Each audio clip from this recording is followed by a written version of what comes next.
Dear students, a very good morning to all of you. As you know, we are going to discuss the first part of speech, noun. First of all, we are going to have a recap of the parts of speech as we have discussed in the previous video. First of all, there is a sentence written on the whiteboard.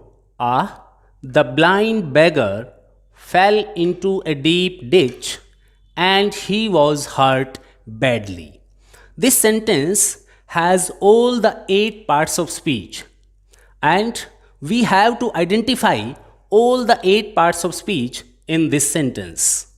हमें इस sentence में सभी 8 parts of speech को identify करना है, underline करना है और बताना है कि कौन सा वर्ड कौन से पार्ट ऑफ स्पीच का रोल यहाँ प्ले कर रहा है. For example, this is interjection. Blind, beggar. Beggar is a noun, blind is an adjective because it is qualifying beggar, the noun. Fell, verb, into, preposition, deep, adjective, ditch, noun, and conjunction, he, pronoun, was hurt, verb, badly, adverb. In this way, this sentence has all the 8 parts of speech. We have to identify these parts of speech in the given sentence. जब हमें parts of speech का concept अच्छे से clear होगा तो हम इस प्रकार से प्रत्येक वर्ड के बारे में बता पाएंगे कि कौन सा वर्ड कौन सा पार्ट ऑफ स्पीच का रोल प्ले कर रहा है. यह एक प्रैक्टिस है, इसे हम पार्सिंग बोलते हैं, PARSING, to identify the parts of speech in a given sentence. अब आपको ये हो सकता है कि सर यहाँ द और यहाँ पर ये दोनों हमारे छूट गए, तो ये फिर क्या हैं? इन्हें भी मॉडर्न ग्रामेरियन एक 9th पार्ट ऑफ स्पीच मानते हैं जो डिटरमिनर कहलाते हैं. यहाँ पर हम इनको आर्टिकल्स भी कह सकते हैं, the and an. They also act as an adjective because they qualify a noun. Here, the is used for beggar. So, this is acting as an adjective. Here, is qualifying ditch, the noun. That's why it is also acting as an adjective. अब हम बात करेंगे first part of speech की, noun से. Noun, जब भी हम आप लोगों से, बच्चों से पूछते हैं व्हाट इज नाउन, तो बच्चे बताने में असमर्थ रहते हैं और बच्चे अक्सर बताते हैं संज्ञा. बच्चे उसको ट्रांसलेट करके कह देते हैं कि नाउन संज्ञा होती है. जब हम बच्चे से पूछते हैं कि गिव सम एग्जांपल्स, तो बच्चे 1, 2, 4 एग्जांपल देकर चुप हो जाते हैं. यहां मैं चाहता हूं कि नाउन का कॉन्सेप्ट आपके माइंड में क्लियर हो और आप कभी भी नाउन को संज्ञा ना कहें. आप नाउन को डिफाइन कर सकें. जब भी कोई वर्ड हमें दिया जाता है, कोई कॉन्सेप्ट हमें दिया जाता है, कोई फ्रेज हमें दिया जाता है, तो हमें उसको ट्रांसलेट नहीं करना होता, बल्कि उसको डिफाइन करना होता है, उसकी डेफिनेशन देनी होती है और उसके कुछ एग्जाम्पल्स देने होते हैं. यदि आप किसी भी वर्ड को डिफाइन कर पाते हैं, उसके कुछ 1, 2, 4, 5 एग्जाम्पल्स दे पाते हैं, तो हम मान सकते हैं कि आपको उस वर्ड से रिलेटेड कॉन्सेप्ट क्लियर है, उसकी अवधारणा आपकी समझ आपको है. तो यहां मैं चाहता हूं कि आप ना ही रटें, ना ही उसको क्रैम करें और ना ही बहुत कम एग्जाम्पल दे पाएं, बल्कि आप बहुत सारे एग्जाम्पल्स भी कोट कर पाएं, उसको डिफाइन भी कर पाएं, अपने वर्ड्स में डिफाइन कर पाएं. तभी हम उस वर्ड के कॉन्सेप्चुअल अंडरस्टैंडिंग को समझ पाएंगे. तो आइए हम बात करते हैं नाउन और इसके कॉन्सेप्ट की. What is noun? इसके लिए बहुत सारी डेफिनेशंस आपको ग्रामर की बुक्स में दी मिलेंगी. For example, naming words, name of a person, place और thing is called a noun. But I think this definition is not sufficient. ये डेफिनेशन नाउन की कंप्लीट डेफिनेशन को, कंप्लीट कॉन्सेप्ट को कवर नहीं करती. तो फिर हम इसको कैसे डिफाइन करें? आइए हम इस चीज को देखने की कोशिश करते हैं. First of all, close your eyes. open your eyes. Now look around you. What are you looking? I am looking tube light. I am looking a picture. I am looking a pointer. I am looking this board. I am looking these words, letters, sentences. I am looking this mobile phone. I am looking these lights. I am looking this room, this mat, and all the things, markers, dusters, chalks, ink pots, etc. All the things you are looking are nouns. ये सभी चीजें जो आपको दिखाई दे रही हैं, ये सभी की सभी nouns हैं. तो हम इसको कैसे डिफाइन करें? Whatever you see around you are nouns. This is known as the concept. Secondly, we can define it.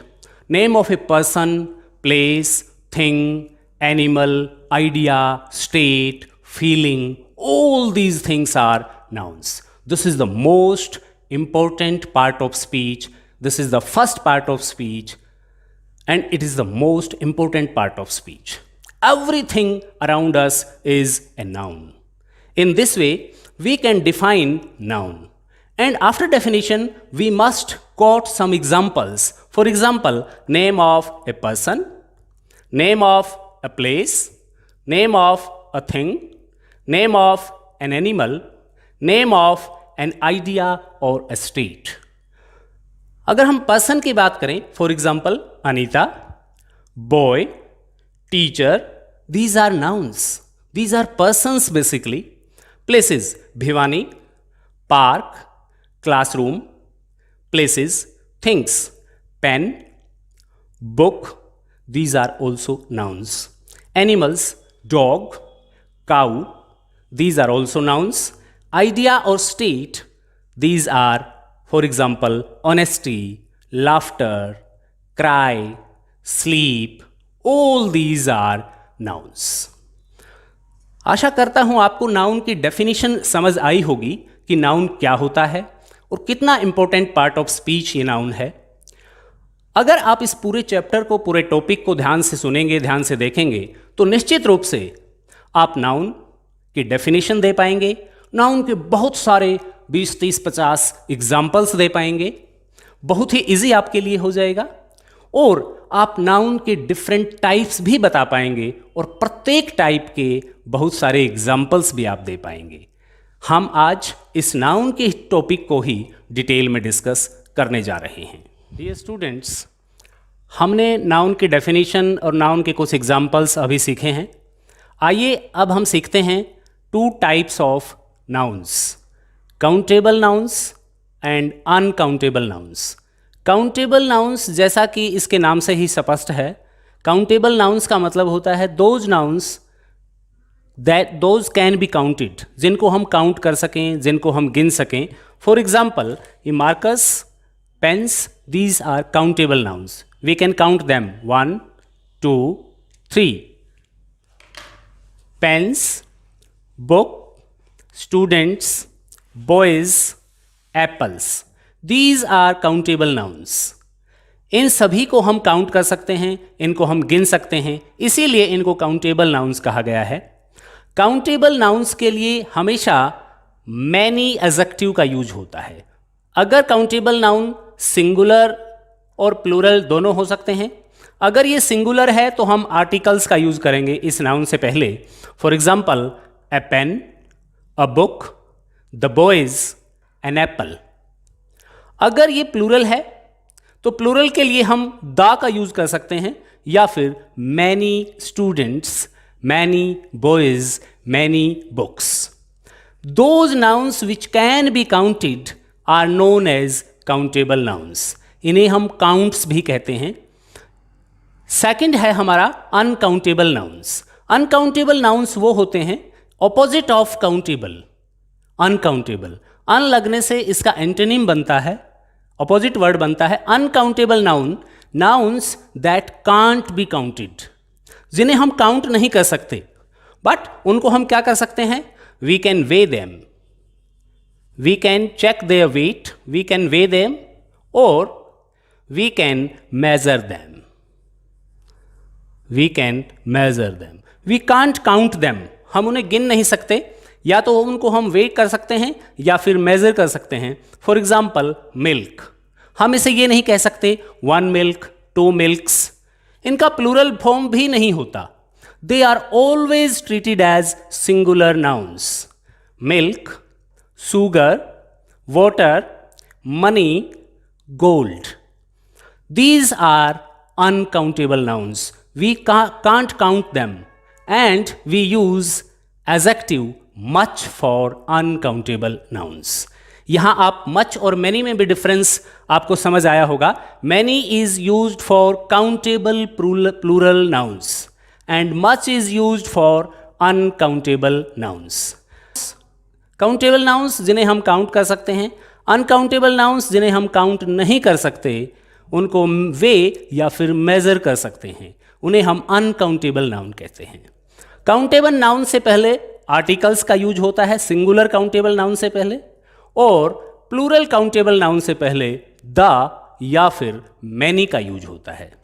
Uncountable noun से पहले हम मच का यूज करते हैं, because much is used for quantities.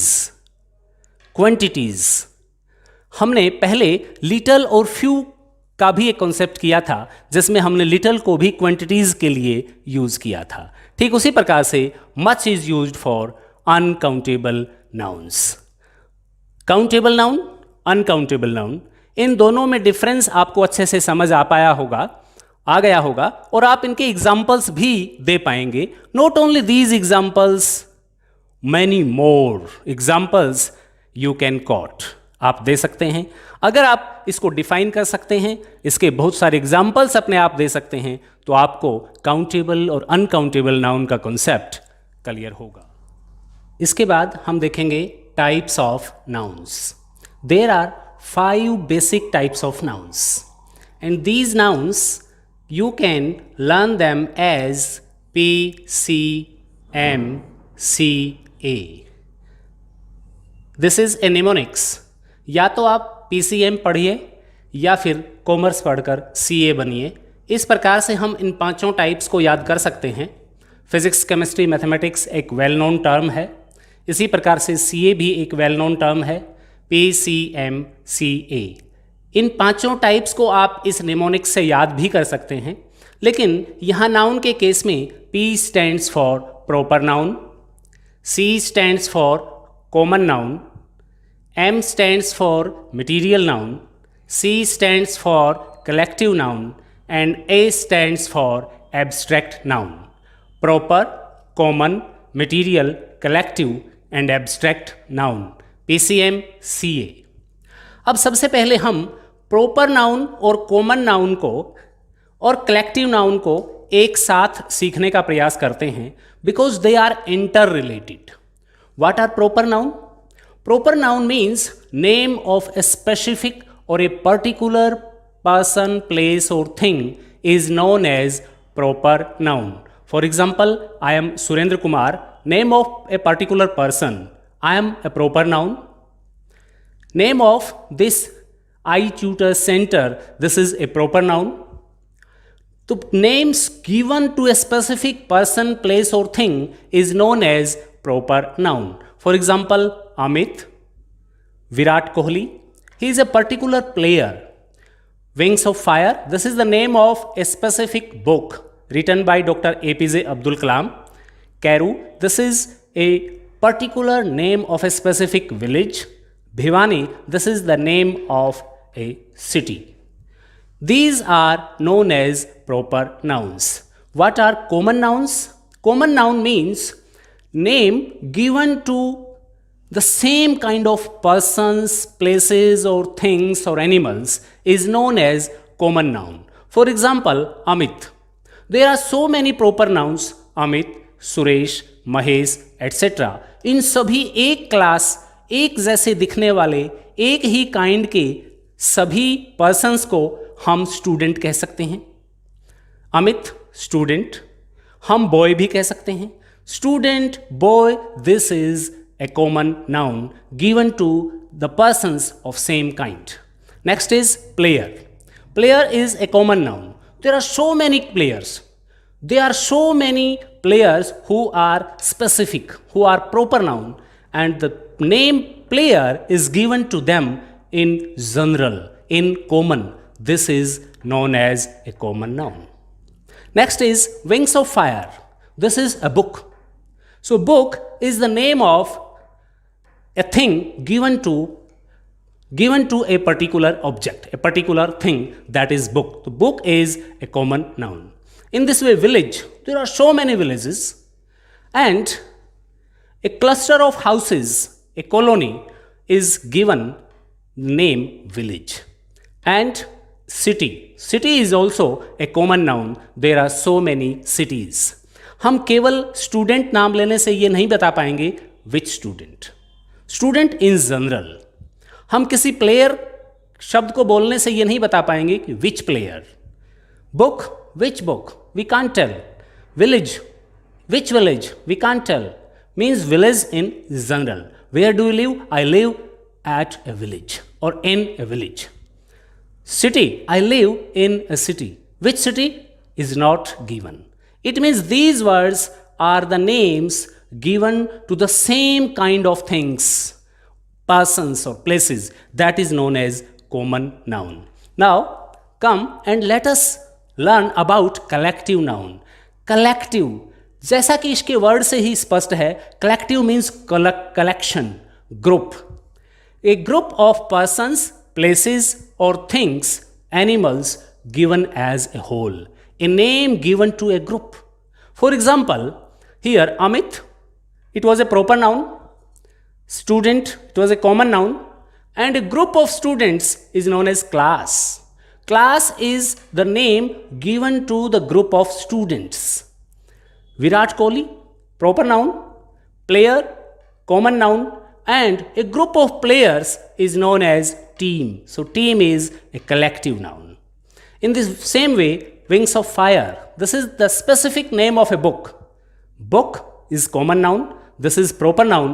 And library, a collection of books. This name is given to the collection of a group of books, that is library. It is a collective noun.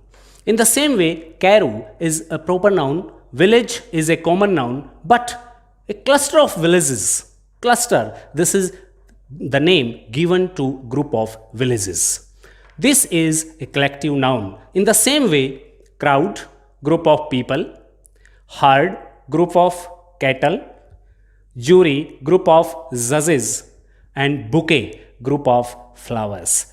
A group of flowers, a bunch of flowers, a bunch of keys, a bunch of grapes. So many collective nouns are there. So this is the basic difference between proper, common and collective noun. Can we count common nouns?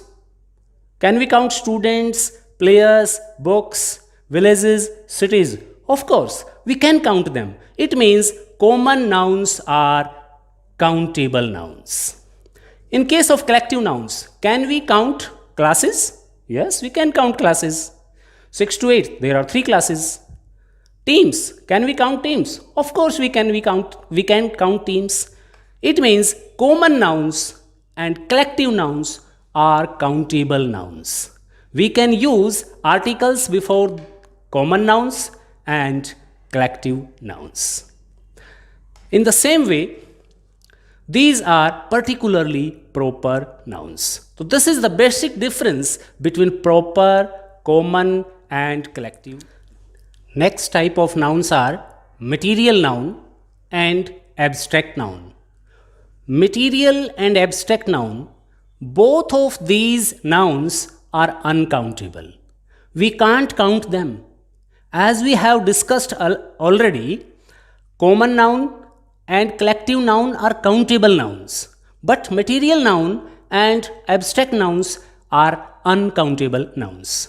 They are always singular in nature. They take singular verb.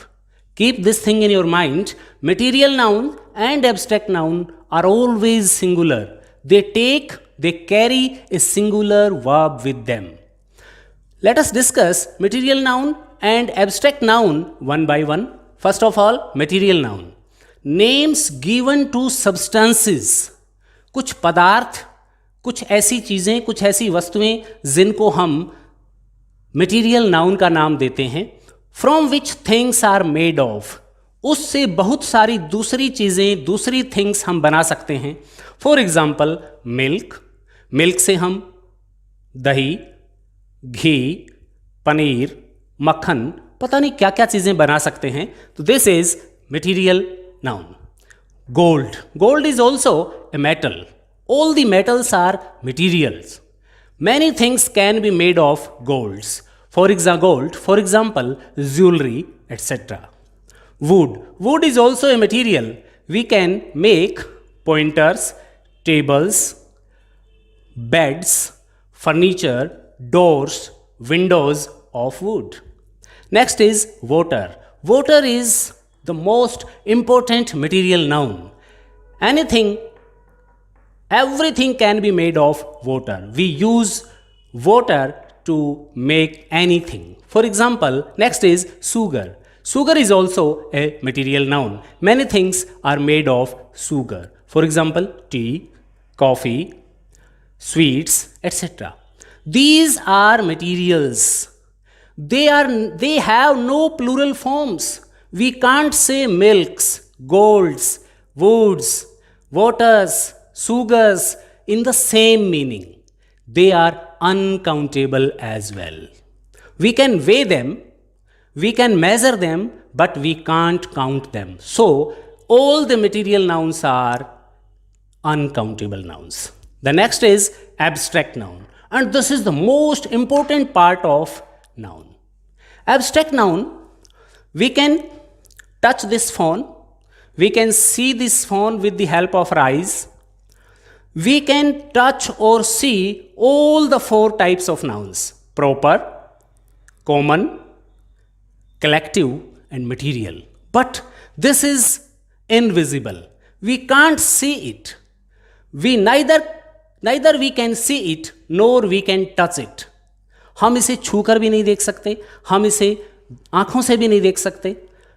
We can only feel them. हम इनको केवल महसूस कर सकते हैं। We can only think of them. इनके बारे में केवल सोच सकते हैं। These are known as abstract noun. They are not concrete. They are not concrete objects जिन्हें हम छूकर, सुनकर या देखकर महसूस कर सकें। हम इनको केवल फील कर सकते हैं या देख सकते हैं। For example, honesty. Honesty is the quality of a person. We can't touch it, we can't see it, but we can think of honesty of a person. Bravery, this is also the quality of a person. So what is abstract noun? Abstract noun is the name of a quality, an action, or a state. Quality, action, state. They are not concrete objects. They are abstract. अमूर्त हैं. They have no shape, no size. We can only feel or think of them. Next is laughter. Laughter, hatred. Laughter and hatred, these are actions. Laughter, हंसी, cry. Hatred, घृणा. These are abstract nouns. And the next is state. We have many states. For example, childhood stage, boyhood, manhood, adulthood, death. These are states of a person. We can neither touch them nor see them as we see or touch many concrete objects. These are also uncountable nouns. अभी हमने 5 types of nouns की बात की, जिनमें proper, common, material, collective and abstract noun को अलग अलग define भी किया, उनके एग्जाम्पल्स भी लिए। कल हम अगले वीडियो में इनकी एक्सरसाइज लेंगे। Thank you very much.